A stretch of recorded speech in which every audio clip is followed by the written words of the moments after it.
से यह पता चलता है कि ये मोहनजोदाड़ो से पहले की जगह है।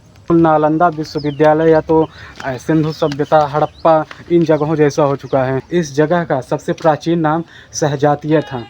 जो समय इस तरह की इंजीनियरिंग बहुत ही मायने रखती है। दोस्तों कैसे हो, स्वागत है आप सबका फिर से मेरे एक और नए वीडियो में। दोस्तों अभी मैं आया हूँ प्रयागराज के सबसे प्राचीन नगर, जो इसका इतिहास बहुत ही पुराना है और वो मिट्टी के ढेर में तब्दील हो चुका था, लेकिन हम सालों पहले आए थे और आज फिर से आए हैं यहाँ के इतिहास को जानने के लिए। तो आइए आपको दिखाते हैं यहाँ का इतिहास। और यह स्थल है उत्खनन स्थल भीटा। तो चलिए आपको दिखाता हूँ। ये रहा भारतीय पुरातत्व सर्वेक्षण यानी उत्खनन स्थल भीटा। इस जगह की खोज हुई थी 1909 से 1910 के दशक में। प्रयागराज भीटा जो उत्खनन स्थल है, इसका इतिहास बहुत ही पुराना है और इस जगह की खोज तब की गई थी जब प्रयागराज से जो जसरा रेलवे लाइन है, इसका निर्माण किया जा रहा था तब। तो क्या हुआ कि जब मिट्टी की ज़्यादा ज़रूरत पड़ने लगी तो पास में देखिए इतना मिट्टी का ढेर है, तो यहाँ से खुदाई करवाना शुरू किए। जब खुदाई हुई तो उसमें से कुछ पुरानी ईंटें निकली, फिर भी खुदाई जारी रही और उसके बाद यहाँ पे कुछ दीवारों के अवशेष मिलना शुरू हुआ तो खुदाई बंद कर दी गई। भारतीय पुरातत्व सर्वेक्षण विभाग के जो प्रमुख थे वो थे जॉन मार्शल और जॉर्ज कनिंघम। तो दोनों लोग मिल करके इस जगह की खुदाई कराई और ये जगह मोहनजोदाड़ो की जगह से पहले खुदाई कराई गई थी। मोहनजोदाड़ो की जो खुदाई थी 1919 तक में कराई गई थी, लेकिन इस जगह की खुदाई 1909 से 1910 के दशक में कराई गई थी। तो इससे यह पता चलता है कि ये मोहनजोदाड़ो से पहले की जगह है।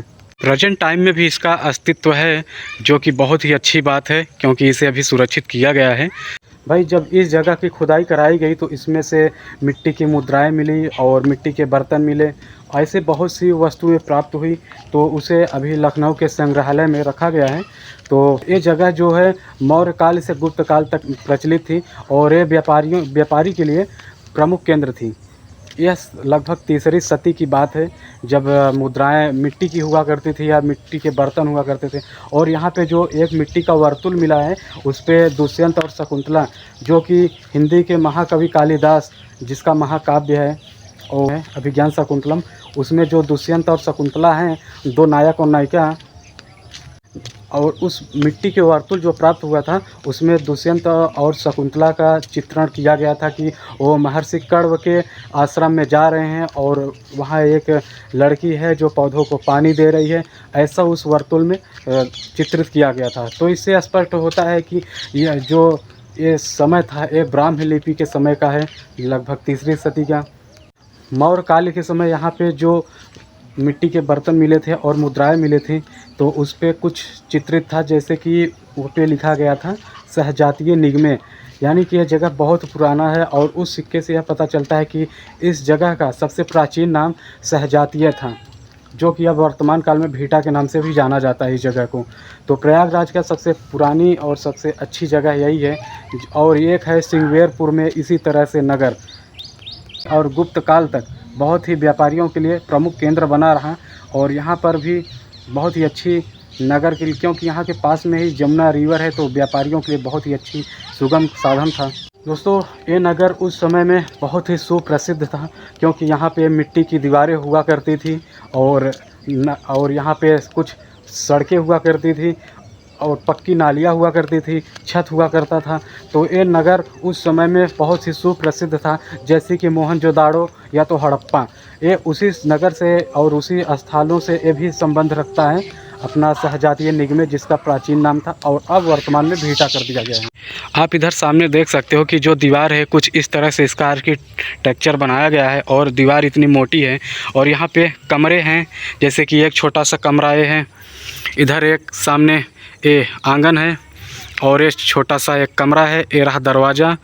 चलिए आपको और आगे भी दिखाता हूँ। यहाँ के ईंटों की साइज़ आप देख सकते हो कितना लंबा चौड़ा है, लंबी है, इसकी ऊंचाई कम है, बाकी चौड़ाई बहुत ही ज़्यादा है। इधर प्रेजेंट टाइम में देख सकते हो कि एक कमरा बना है, जैसे कि एक यहाँ कमरा है। इधर प्रेजेंट टाइम में इस तरह का कमरा बनाया गया यहाँ पे।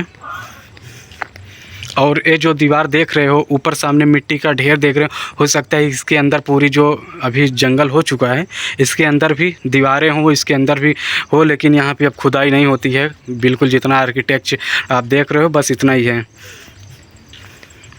ये उस समय 1909-1910 के दौर की सबसे बड़ी सफलता थी, क्योंकि भारतीय पुरातत्व सर्वेक्षण जॉन मार्शल इस जगह की खुदाई करवा रहे थे और यहाँ से मिली हर एक चीज़ों को वे इकट्ठा करके लखनऊ संग्रहालय में अब यहाँ पर सिर्फ रह चुका है अवशेष और बाकी बचे हुए जगह में रह चुका है जंगल।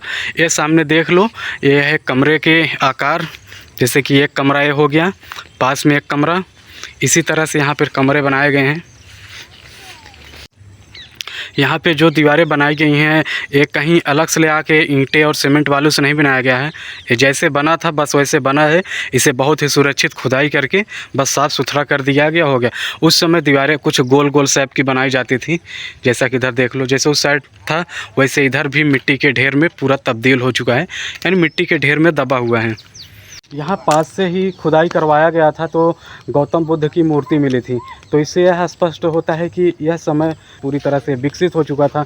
उस समय यहाँ पे बौद्ध धर्म का प्रचार प्रसार बहुत ही तेज़ी से चल रहा था, जिसके वजह से यहाँ पे जो है कि गौतम बुद्ध की मूर्तियाँ मिली और वो गौतम बुद्ध की मूर्ति अभी प्रयागराज से जाके लखनऊ संग्रहालय में सुरक्षित रखी गई है। यह सहजातीय नगर के नाम से जाने वाली यह प्राचीन जगह है, जैसे सिंधु सभ्यता थी उसी तरह से ये भी फल फूल रही थी। यानी कि यहाँ पर जो दीवारें हुआ करती थी, घर के दरवाजे हुआ करते थे, वो पीछे साइड हुआ करते थे, सड़क के तरफ सिर्फ घर का पिछला हिस्सा बना होता था। तो ये नगर भी उसी से संबंधित है। बहुत ही अच्छी जगह है। अगर आज तक तो ये जगह क्या है ना कि अपने प्रयागराज से टूरिस्ट जो प्लेस है उससे भी लगभग नामो निशान मिट चुका है। बहुत ही कम लोग जानते हैं इस जगह को।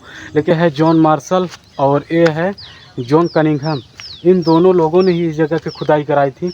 तो मैं अभी ऊपर चढ़ रहा हूँ और देखना चाहता हूँ कि आगे किस तरह से यहाँ पे अवशेष बचे हुए हैं। बिल्कुल नालंदा विश्वविद्यालय या तो सिंधु सभ्यता, हड़प्पा, इन जगहों जैसा हो चुका है। इधर भी देख लो, दीवार है पूरी तरह से और बहुत ही चौड़ी और मोटी मोटी दीवारें हैं। यहाँ पे 4 पिलर एक साइड, 2 पिलर एक साइड बनाए गए हैं। आपको एक छोटा सा वर्चुअल टूर दिखा देता हूँ पूरा एक बार। बहुत ऊपर खड़ा हूँ दोस्तों, तब जाके इस तरह का व्यू मुझे मिल पा रहा है।